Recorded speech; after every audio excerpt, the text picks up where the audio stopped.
Rajdeep Sardesai is also joining us at the moment. Mostly stay on for the moment.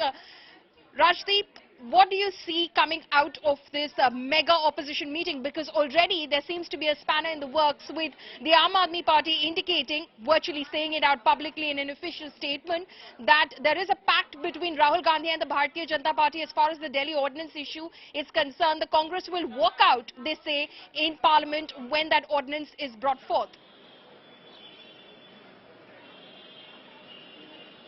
Look, I think the fact at the moment is that there is a possible statement of intent that will come out of this meeting, wherein, as was suggested just now, all these ticklish issues, including the ordinance, will be discussed at a later stage in separate fora. The Congress is saying, let's use this fora to plan for the strategy for 2024.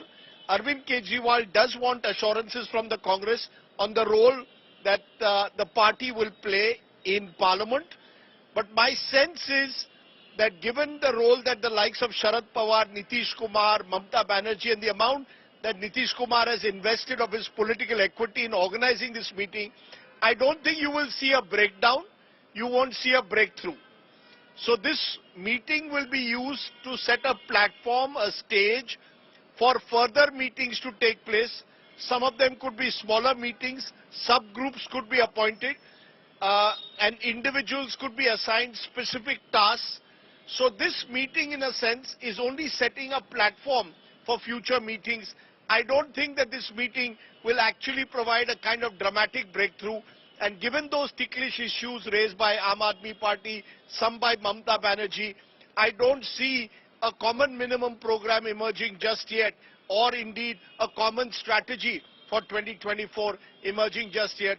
That will take a while, if at all.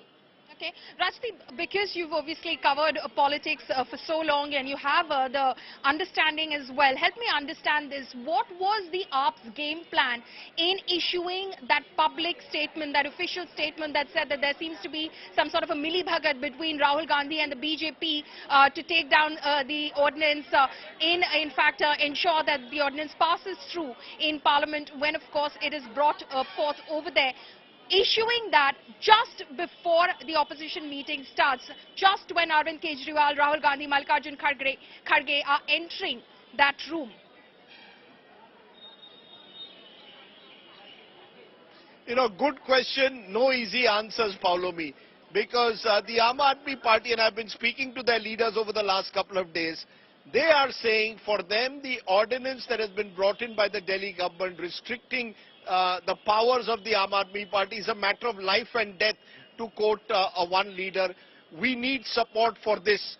Now, you might recall the likes of Omar Abdullah have come out and said, where was the Aam Aadmi Party when Article 370 was effectively abrogated, when Kashmir was downsized to a union territory? Why didn't you speak up? So there are lots of issues of mistrust. I think what the Aam Aadmi Party statement shows is the level of mistrust that exists between parties like AAP and the Congress. Remember, not too long ago, Paulomi, the Congress was calling AAP the B team of the BJP.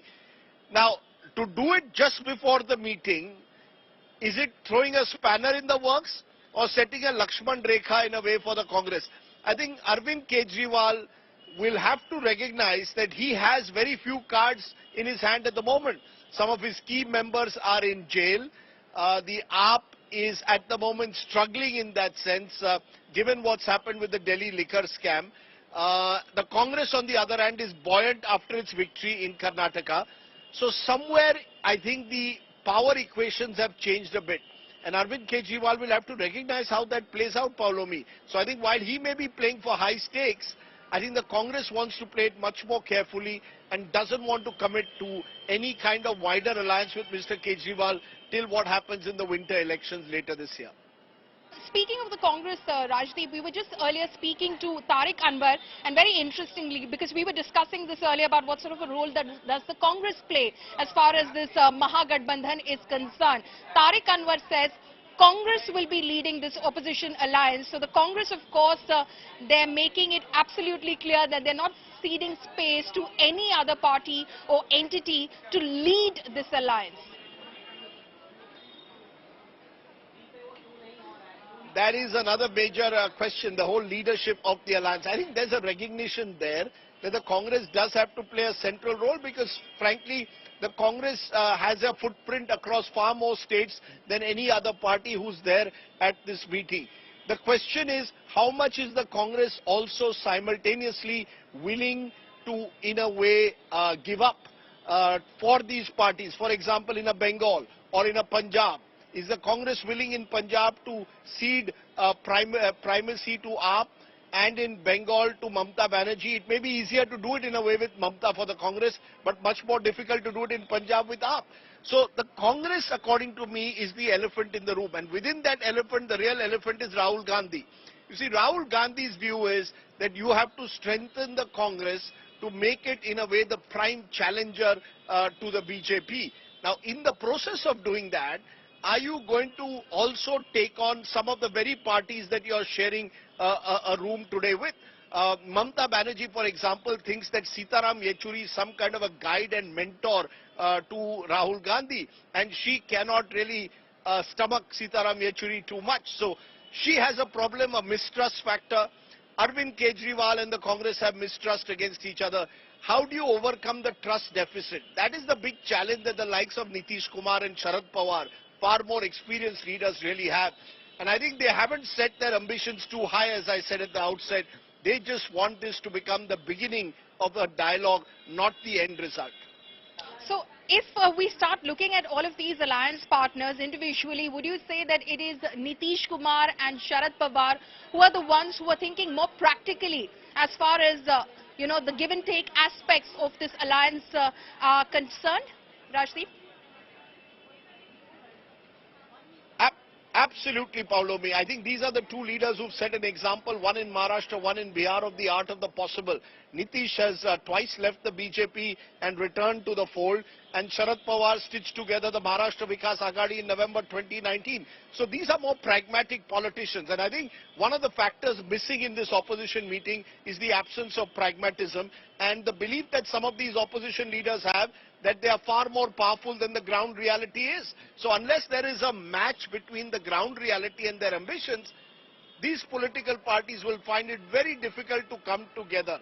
So my own sense is unless Mr. Pawar or Nitish Kumar are able to pull a rabbit out of a hat, it is not going to happen certainly today, but even in the next few months, you might have the UPA working together, which already exists, but to get new allies like AAP and TMC to get it even into seat adjustment is not going to be easy. Okay, and what about the BJP? While, of course, they are issuing and tweeting videos mocking this meeting that is happening in Patna, calling it a photo op, a photo session. That's what Amit Shah said in Jammu. Is the BJP still worried that the chiefs of all of these parties are currently sitting in one room?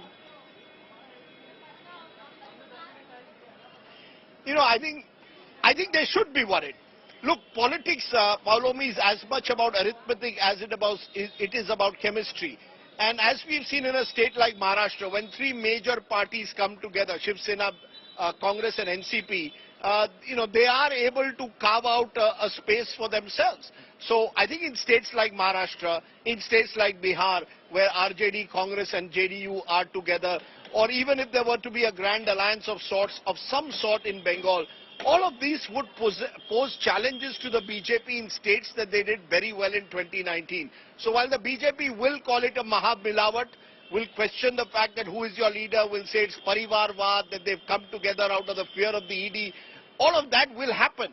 But there is an arithmetic factor also that the BJP has to keep in mind. If this group was able to come together and say, look, there are 300 seats or 350 seats we've identified where we are going to do one-on-one fights, it does change the rules of the game. So while the BJP at the moment will remain hopeful that Narendra Modi versus who is a battle that they still have the upper hand in, if these parties can actually come together and do a one-on-one fight in 300 plus seats, it does make the election more interesting.